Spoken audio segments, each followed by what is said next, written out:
जय हिंद everyone. Welcome to ICG journey channel. Guys, जैसा कि हम लोग जानते हैं अगले महीने दैट इज मार्च में हमारा एग्जाम होने वाला है CG CAT, that is coast guard common admission test. Guys, इस एग्जाम में हमारी general knowledge, English, maths, reasoning सब टेस्ट होने वाले हैं।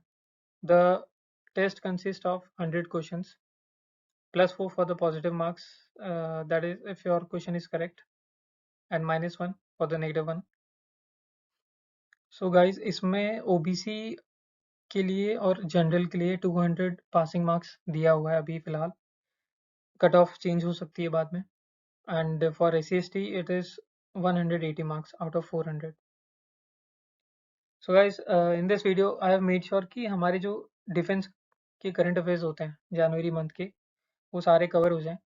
और मैं आगे भी वीडियो बनाऊंगा दूसरे मंथ के लिए, जैसे फेब के लिए बनाऊंगा और अक्टूबर टू दिसंबर।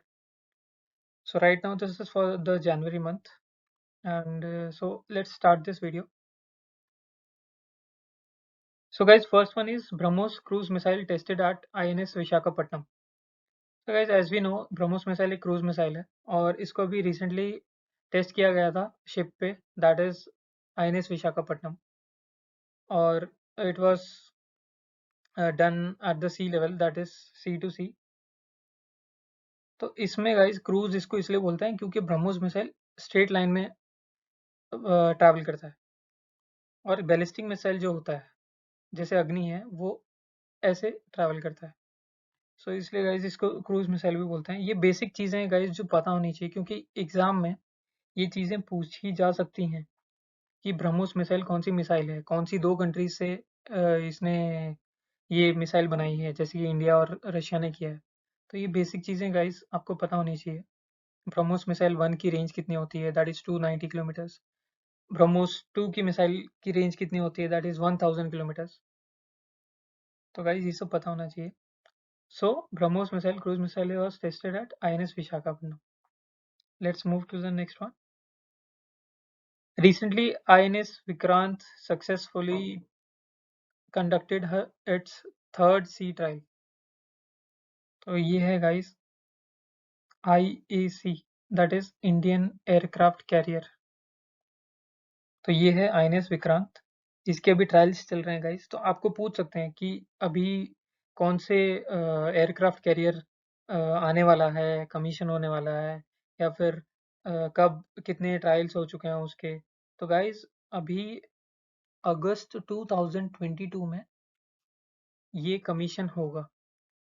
तो आपको पता होना चाहिए, ये मोस्ट प्रोबेबली ये क्वेश्चन आ सकता है एग्जाम में। नेक्स्ट गाइस, नेक्स्ट है sea dragon 22 exercise. Guys, sea dragon exercise हुई है अभी, और ये 6 कंट्रीज के बीच में हुई है, that is India, Australia, USA, Japan, Canada and south Korea. Guys, ये चार आप ध्यान दो, ये चार क्वाड हैं, क्वाड कंट्रीज हैं। तो इनके साथ में कनाडा और साउथ कोरिया भी है अब की बार। तो ये क्वेश्चन आ सकता है कि कितनी कंट्रीज हैं, या फिर कौन सी कंट्री नहीं है इसमें। ऑप्शंस में डाल देंगे कि इंडिया है या नहीं है, यूएसए है या नहीं। तो आपको ये सब चीज़ें याद होनी चाहिए। और ये एक्सरसाइज कंडक्ट हुई थी यूएस बेस में, गॉम में, दैट इज पैसिफिक ओशन में। तो गाइज, इतना ये बेसिक इंफॉर्मेशन जो है ये पता होनी चाहिए। ये क्वेश्चन आ सकता है guys. Next is DRDO successfully conducted the test for MPATGM, that is Man Portable Anti-Tank Guided Missile. तो गाइस, सबसे पहले हम ये देखें कि DRDO ने सक्सेस, ये क्वेश्चन हमेशा आते हैं गाइस। पहली बात तो ये कि ये क्वेश्चन हमेशा आते हैं कि इस बार कौन सी मिसाइल टेस्ट की गई है, कौन सा शिप ट्रायल पे गया है। तो मोस्टली क्वेश्चंस DRDO से ही रिलेटेड रहते हैं कि कौन सी मिसाइल टेस्ट की गई है, कौन सी फ्लाइट टेस्ट की गई। तो man portable anti tank guided missile ये टेस्ट की गई हुई है सक्सेसफुली। तो गाइस, मैन पोर्टेबल मतलब क्या होता है, मैन पोर्टेबल क्यों रखा है इन लोगों ने। मैन पोर्टेबल गाइस इसलिए रखा है क्योंकि ये जो मिसाइल है हमारी, ये जो है इसको एक आदमी कैरी कर सकता है, इसलिए उसको बोलते हैं मैन पोर्टेबल। कहीं पे भी लेके जा सकता है वो, इसलिए उसको बोलते हैं man portable anti tank guided missile. तो गाइज इसमें ये भी पूछ सकते हैं कि इसको किसने मैन्युफैक्चर किया। तो इसको मैन्युफैक्चर किया है भारत डायनेमिक्स लिमिटेड, BDL, इसने मैन्युफैक्चर किया है। और इसकी रेंज पूछ सकते हैं हमसे, तो minimum range is 200 to 300 kilometre and maximum range is 4000 kilometre. तो ये बेसिक क्वेश्चन है जो कि पूछ सकते हैं। ये डायरेक्ट क्वेश्चन आते हैं गाइस, हमको डिटेल में नहीं जाना बिल्कुल भी, सिर्फ इतने ही क्वेश्चंस आएंगे ऊपर, जो डायरेक्ट क्वेश्चंस होते हैं उतने ही आएंगे। Let's move to the next slide. So guys, India and Japan maritime exercise. So India और जापान की अभी मैरीटाइम एक्सरसाइज हुई थी एट बे ऑफ बंगाल। तो गाइस हमें क्वेश्चन आ सकता है कि कौन सी दो कंट्रीज के बीच में अभी मैरीटाइम एक्सरसाइज हुई थी, या फिर इंडिया की किसके साथ हुई थी एट बे ऑफ बंगाल, या फिर कहाँ हुई थी बे ऑफ बंगाल।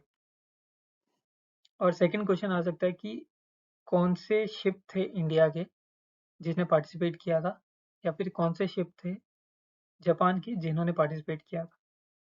तो इसमें थे गाइस INS शिवालिक और INS कादमत। ये दो शिप थे जिसने पार्टिसिपेट किया था इंडिया जापान मैरीटाइम एक्सरसाइज ने। और जापान के जो थे वो थे यूरागा और हिराडो। तो आपको डायरेक्ट क्वेश्चंस आ सकते हैं इसके ऊपर कि INS कौन सा शिप था जिसने पार्टिसिपेट किया, कहाँ पे हुआ, किन दो कंट्रीज के बीच में हुआ। तो ये बेसिक डायरेक्ट क्वेश्चंस आएंगे गाइस, डिटेल में नहीं जाना हमें। Next question is INS cookery D commissioned. Guys recently INS कुकरी है नेवल शिप जो कि डी कमीशन हुई है। तो ये आपसे पूछ सकते हैं डायरेक्ट क्वेश्चन कि कौन सी शिप अभी रिसेंटली डी कमीशन हुई है। तो आपको ऑप्शंस में INS कुकरी मिल सकता है, that you have two tick. तो इसमें ये भी क्वेश्चन आ सकता है गाइस, लेकिन इसके थोड़े कम चांसेस है, बट इट कैन कम कि इसने किसने इसको बिल्ड किया था। तो ये बिल्ड किया था मैजेगॉन डॉक शिप बिल्डर्स। तो ये भी आपको याद होना चाहिए guys. And now it is handed over to due administration, that's all. The navies of India and Russia conducted a passing exercise in the Arabian sea. Guys passing exercise होती है अभी नेवी, इंडिया और Russia के navy के बीच में हुई थी। और कहाँ हुई थी, वो हुई थी अरेबियन सी में। तो इंडिया का कौन सा शिप था, INS कोची शिप था। रशिया का कौन सा शिप था, एडमिरल ट्रिब्यूट्स। तो गाइज एक चीज नोटिस करना कि ये जो है एडमिरल, ये हर रशियन शिप के आगे होगा। जैसे हर इंडियन शिप के आगे होता है INS, that is Indian naval ship, वैसे ही हर रशियन शिप के आगे आपको एडमिरल मिलेगा। तो गाइज यही बेसिक क्वेश्चन है, किन दो कंट्रीज के बीच में, कहाँ पे हुआ था, और कौन से शिप्स ने उसने पार्टिसिपेट किया था। गाइस बहुत ही सिंपल क्वेश्चन आने वाला है, but you have to read it, you have to write it. और लिखो इस चीज को, अगर आप लिखोगे तो आपको याद रहेगी ये चीजें, और आपको रिवाइज करने में ज्यादा टाइम नहीं लगेगा।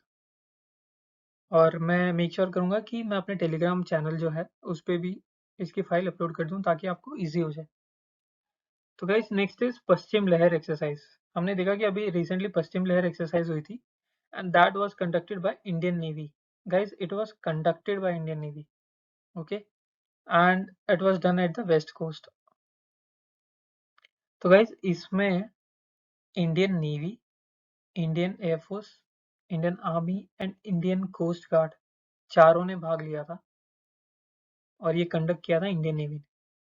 तो अगर आपको पूछा कि पश्चिम लहर एक्सरसाइज कौन कंडक्ट करता है, तो आपको इंडियन नेवी और कितने किस किस ने पार्टिसिपेट किया, तो चारों ने पार्टिसिपेट किया।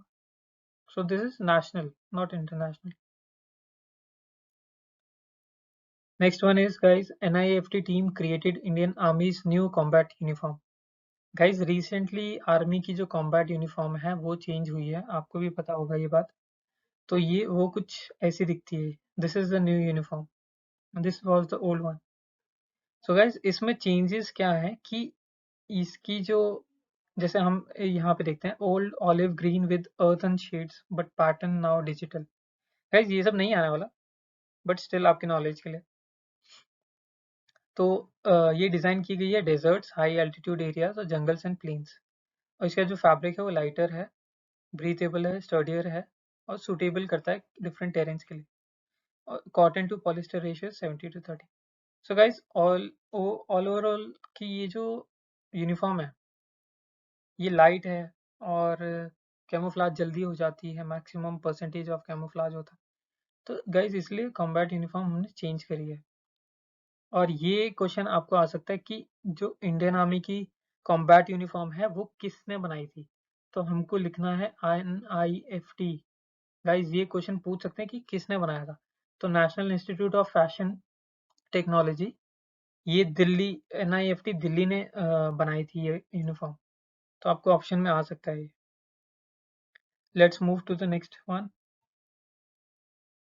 Guys, next one is Advanced Light Helicopters, that is ALH Dhruv Mk3, inducted in the fleet of Andaman and Nicobar Command in Port Blair.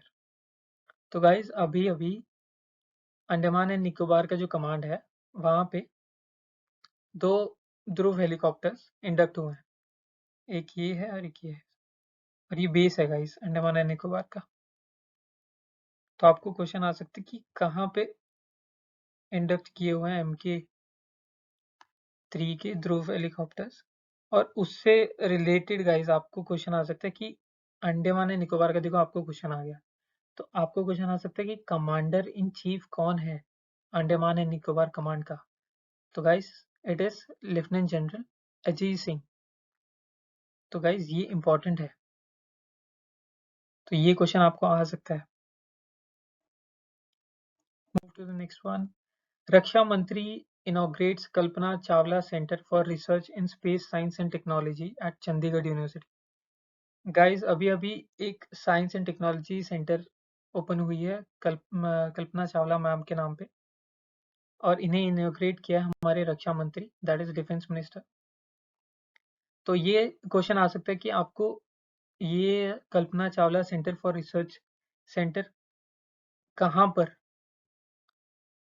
तो आपको लिखना है कि चंडीगढ़ यूनिवर्सिटी, दैट इज अगर चंडीगढ़ यूनिवर्सिटी आया ऑप्शन में तो फिर, या फिर आपको आ सकता है कि पंजाब।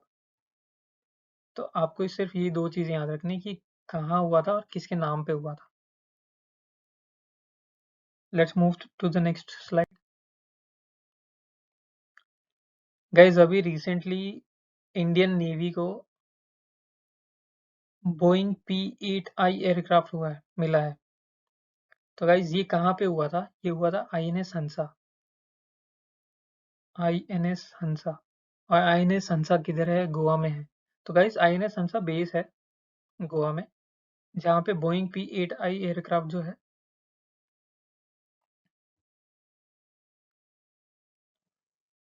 तो गाइज ये पोसाइडन है, बोइंग पोसाइडन 8I एयरक्राफ्ट। तो ये कहाँ पे हुआ था, ये गोवा में हुआ था। तो आपको सिर्फ यही एक क्वेश्चन आ सकते कि ये कौन सा एयरक्राफ्ट था गोवा में जो हुआ आया था, और कौन से बेस पे आया था गोवा के। गाइज INS हंसा अभी रिसेंटली न्यूज में था। ये रिसेंटली न्यूज में इसलिए था क्योंकि इसको प्रेसिडेंट्स फ्लैग मिला था, क्योंकि इसके 100 ईयर्स जो है वो कंप्लीट हो चुके हैं। 1 सेंचुरी कंप्लीट हो चुकी है गाइज इसकी, और प्रेसिडेंट भी आए थे अभी रिसेंटली यहाँ पे, तो इसलिए ये न्यूज में भी था। तो guys it is important. So next is guys, Indian Army Brigade under Rising Star Corps conducted an integrated training exercise with Apache attack helicopters of IAF। तो गाइस अभी एक एक्सरसाइज हुई थी इंडियन आर्मी और इंडियन एयरफोर्स के बीच में, तो उसमें अपाचे हेलीकॉप्टर जो था उसके साथ एक्सरसाइज की गई थी। So only this much is important कि किस के बीच में हुई थी और कौन सा हेलीकॉप्टर था। Next one is guys, this is very important. India Philippines inked $375 million deal with BrahMos missile. Guys अभी अभी फिलिप्स और फिलीपींस, सॉरी करेक्शन, फिलीपींस और इंडिया के बीच में डील हुई थी $375 मिलियन के लिए। और वो किसके लिए हुई थी, ये क्वेश्चन आपका आएगा वो किस के लिए हुई थी, तो आपको ऑप्शन में मिलेगा BrahMos, you have to take that. BrahMos missile के लिए हुई थी। आपको ये भी आ सकता है कि कितने मिलियंस की हुई थी, किन दो कंट्रीज के बीच में हुई थी, दैट इज फिलीपींस। तो guys this is important question. Guys next is massive 225 150 feet Indian flag displayed eight Jaisalmer military station. Guys आपने न्यूज में भी देखा होगा अभी रिसेंटली जनवरी में सबसे बड़ा इंडियन फ्लैग जो था वो डिस्प्ले किया गया था। दिस इज द इमेज, देखो गाइज कितना अच्छा लग रहा है। So this is 225 into 150 feet into 150 feet. तो ये कहाँ हुआ था ये आपको पूछ सकते हैं, तो that is Jaisalmer military station.